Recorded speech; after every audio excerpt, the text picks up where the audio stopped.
కొంత ఏమైనా ఉపశమనం ఉంటదేమో అని చెప్పి. ఉమ్, ఇప్పుడు కాకాని గోవర్ధన్ రెడ్డి విపరీతంగా చెప్పేవాడు. ఉమ్, మరి 2 రోజుల నుంచి కనిపించట్లా. ఇందాక ప్రకటన చేశాడు, నేను రేపు నెల్లూరు వస్తాను, అటెండ్ అవుతానని చెప్పేసి. హైకోర్టుకి వెళ్తే హైకోర్టు నో అంది, ముందస్తు బెయిల్ ఇవ్వడం కుదరదని చెప్పింది. కాబట్టి ఇందాక మీరు అన్నట్టు, సుబ్బారావు అన్నట్టు, చట్ట ప్రకారంగా వెళ్ళినప్పుడు ఇలాంటి ఆలస్యాలు జరుగుతాయి. అవును.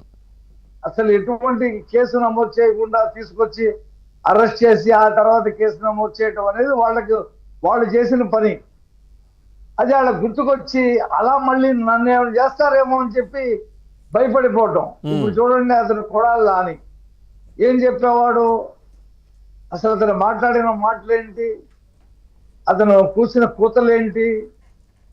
మరి చంద్రబాబు గెలిస్తే చంద్రబాబు ఎమ్మెల్యే అయితే చాలు, నేను అతని బూట్లు తుడుచుకుంటూ అతని ఇంటి దగ్గర ఉంటానని చెప్పాడు.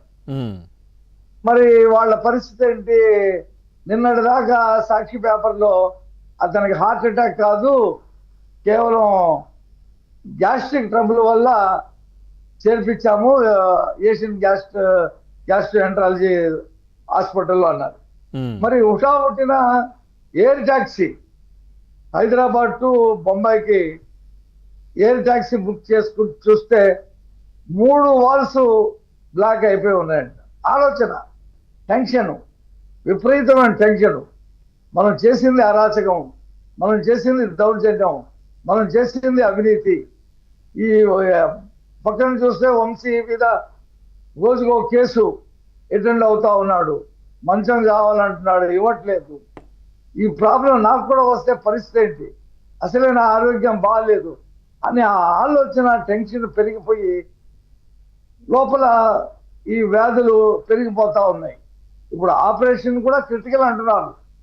ఆ క్రిటికల్ ఆపరేషన్ ఆయన ఎవరో మరి బాంబేలో ఉన్నటువంటి పాండా అంట, డాక్టర్ పాండా, ఆయన మన్మోహన్ సింగ్ గారు కూడా ఆపరేషన్ చేశారంట, కార్డియాలజిస్ట్.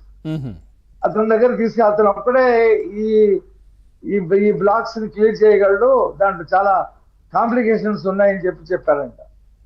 మరి ఇంకో పక్కన చూస్తే పెద్దిరెడ్డి ఆలోచించుకొని జారి పడ్డాడో ఏదో చేయి ఇరగొట్టుకొని అతను కట్టుకొని ఇంట్లో కూర్చోండి, నన్ను ఎప్పుడు అరెస్ట్ చేస్తారో క్లియర్ కట్ గా తెలిసిపోయింది కదా. అటవీ భూములు ఆక్రమణ కానీ, లేకపోతే మదనపల్లిలో ఆ ఫైల్స్ తగలబెడతాం కానీ, ఇవన్నీ కూడా రికార్డెడ్ గా దొరుకుతూ ఉన్నాయి. వాళ్ళలో నిద్రలేని రాత్రులు గడుపుతా ఉన్నారు.